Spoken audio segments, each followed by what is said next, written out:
मैं आज आपको बता रहा हूं कि मकान जो आप बनाते हो उसमें तो मकान के लिए कुछ निश्चित सिद्धांत होते हैं। उन सिद्धांतों में हम 8 या 9 प्रकार की कैलकुलेशन निकालते हैं।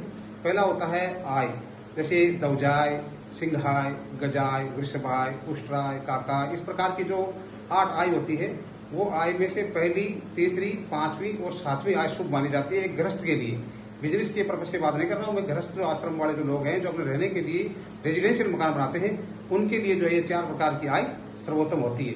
इन सब चीजों से संबंधित मैंने एक डेडिकेटेड वीडियो जो है अपने चैनल पर पहले से बना के डाल रखा है और वो वीडियो जो है लॉन्ग वीडियो है। अगर आप मकान बनाने की इच्छा रखते हो या निकट भविष्य में आप मकान बनाने की सोच रहे हो तो मेरे उस वीडियो को एक बार जरूर देखिए, उससे आपके वास्तु दोष में कमी आएगी। निश्चित रूप से आप अपने घर बैठे ही अपने वास्तु दोष दूर कर सकोगे। कल आपको बताया था कि मकान की जो आय होती है उसमें हम क्या क्या चीजों की कैलकुलेशन करते हैं। एक तो आय होगी, एक मकान का धन हो गया, एक मकान का ऋण हो गया। मकान का एक नक्षत्र भी होता है, मकान की एक राशि होती है और मकान का एक अंश होता है। अंश का मतलब ग्रह, कौन सा ग्रह होता है। मकान का एक वार होता है और मकान की एक आयु होती है। ये सब चीजों की जो कैलकुलेशन हम निकालते हैं तो वो उस व्यक्ति के नाम अथवा उस व्यक्ति का जो वर्ण है, ब्राह्मण, क्षत्रिय, वैश्य या शूद्र, या फिर जो उसका नाम है उस नाम के अनुकूल हम रखते हैं कि कौन सा ये सर्वोत्तम होगा। निश्चित रूप से ये आपको मेरा बड़ा वीडियो देख करके आपको ये तय कर लेना चाहिए कि मेरे लिए कौन से दिशा का मुंह वाला जो मकान है वो अच्छा रहेगा और कौन सी दिशा का मुंह वाला जो है मकान मेरे लिए खराब रहेगा। किसी भी व्यक्ति को मकान बनाने से पहले कुछ जो मूलभूत उसके नियम होते हैं उनका पालन जरूर करना चाहिए। जैसे सबसे पहले उस जमीन को देखना कि जमीन आपकी जो है, आपने जो प्लॉट खरीदा है या जो आप खरीद रहे हैं जिसमें आप मकान बनाना चाहते हो, वो मकान आपकी शुद्ध है कि नहीं है, पवित्र है कि नहीं है, या आपकी वहाँ उन्नति होगी कि नहीं होगी, समृद्धि होगी कि नहीं होगी, संपदा वहाँ आएगी कि नहीं आएगी। इन सब चीजों को चेक करना पड़ता है और चेक करने के कई प्रकार के तरीके उसमें होते हैं।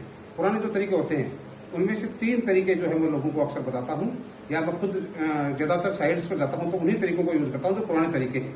नए तरीके जो है उनको मैं ज्यादा यूज नहीं करता। पुराने वाले जो सिस्टम है वो वास्तु के हिसाब से बिल्कुल सर्वोत्तम है और उनका रिजल्ट हमेशा पॉजिटिव रहा है।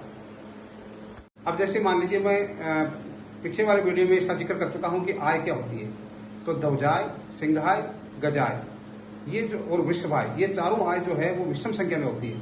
अब विषम संख्या में आय कैसे आएगी, जब आपके दोनों नाम, लंबाई और चौड़ाई के जो दोनों पद हैं उन दोनों को विषम संख्या में अगर आप लेके चलोगे तो आपका गुणनफल भी विषम आएगा। हम क्षेत्रफल निकालेंगे, गणित की भाषा में कहेंगे उसका एरिया या क्षेत्रफल निकालेंगे, लंबाई गुणा चौड़ाई, तो उसको हम 9 से गुणा करेंगे। क्षेत्रफल को 9 से गुणा करेंगे और उसमें 8 का भाग देंगे।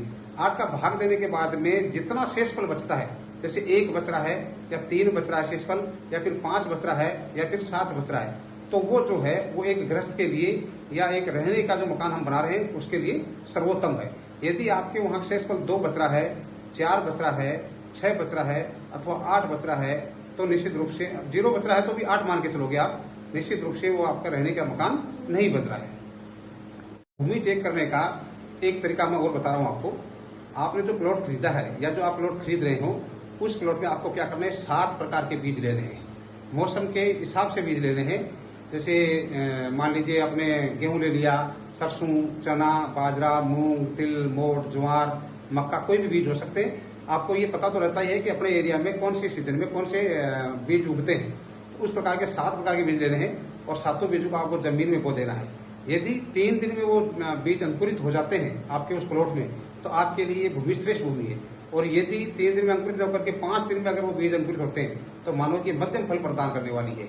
और 5 दिन से ज्यादा समय अगर उनमें अंकुरित होने में समय लगता है तो निश्चित रूप से जान के चलो कि ये भूमि श्रेष्ठ नहीं है, ये निम्न किस्म की भूमि है जो आपको ले बैठेगी, आपके लिए नुकसानदायक साबित होगी। ये आपको चेक करने का चौथा तरीका मैं आज बता चुका हूँ। सबसे पहले जब हम जमीन खरीदते हैं तो उस समय या प्लॉट जब खरीदते हैं तो हमें ये देखना चाहिए कि ये जो जमीन है वो जमीन उपजाऊ है कि नहीं है, इस जमीन में हरे भरे पौधे हैं कि नहीं है, इसमें फसलें होती है कि नहीं होती है, और इसका जो ढलान है वो नैऋत्य कोण से ईशान कोण की ओर है कि नहीं है। ये सब चीजें अपने को देखने के बाद में मन में ये संतुष्टि करनी चाहिए कि ये जो जगह है अपने को जो मिल रही है जहां अपन मकान बनाएंगे वो निश्चित रूप से हमें समृद्धि की ओर ले जाएगी। और यदि जमीन में जैसे चींटियों के बिल हैं, चूहे के बिल हैं, जमीन उबड़ खाबड़ है, या जमीन जहां कहीं कहीं से फटी हुई है, या जमीन में जैसे मतलब कांटेदार पौधे ज्यादा हो, जमीन उपजाऊ से नहीं दिखती हो, वो जमीन मृत कहलाती है। इसलिए जमीन खरीदने से पहले, प्लॉट खरीदने से पहले जमीन सजीव है या निर्जीव है, जमीन मृत है या सही है, ये सब चीजें आपको देखनी चाहिए। आज मैं आपको जमीन कैसी है अपने लिए, उसके लिए दूसरा तरीका बता रहा हूँ। दूसरे तरीके में क्या होगा, जमीन में जो गड्ढा खोदना है वो पहले वाले की तरह ही गड्ढा बीच में ही खोदना है, लेकिन वहां से आपको 100 कदम उत्तर दिशा की ओर चलना है। 100 यानी अपने कदमों के हिसाब से 100 कदम उत्तर दिशा की तरफ जाना है। पहले उस खड्डे में पानी डालना है और पानी से खड्डे को पूरा भर देना है।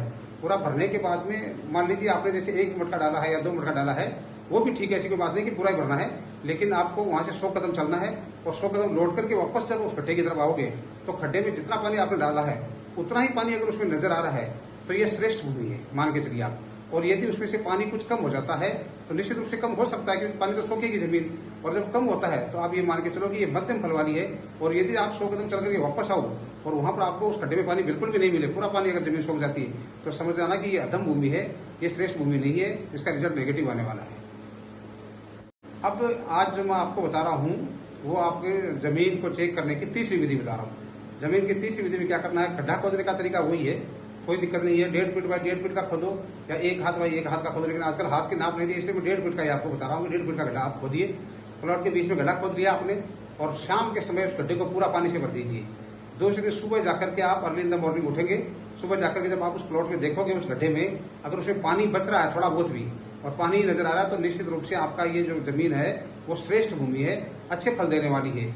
और यदि उसमें थोड़ा पानी खत्म हो गया और कीचड़ नजर आ रहा है तो मानिए कि ये जमीन जो है मध्यम फल वाली है। और यदि उसमें कीचड़ भी नहीं है, पानी भी नहीं है, और उस खड्डे में अगर कहीं दरार नजर आती है और आपको ऐसा महसूस होता है कि आप पूरा पानी ये दरार जो है इसके अंदर से जमीन के अंदर चला गया है, तो वो जमीन आपके लिए निम्न फल देने वाली होगी। ये निश्चित रूप से आप मान के चलिए, ये आपके लिए नेगेटिव रिजल्ट वाली भूमि होगी।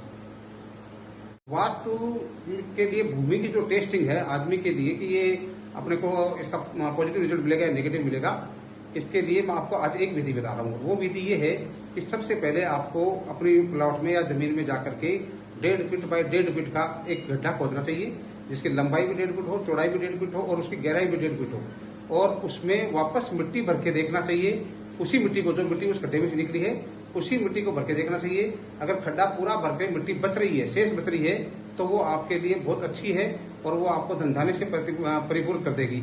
और यदि वो मिट्टी उस खड्डे के बराबर रह रही है तो आप समझो कि ये भूमि जो है मध्यम है, इसका पॉजिटिव रिजल्ट जो है वो मध्यम मिलने वाला है। और यदि मिट्टी भरते समय उस खड्डे में से कम पड़ जाए, खड्डा फिर भी खाली रह जाए, तो आपको ये समझ आना चाहिए कि ये जमीन जो है वो नेगेटिव है और इसका रिजल्ट भी यहाँ रहने से नेगेटिव ही आएगा।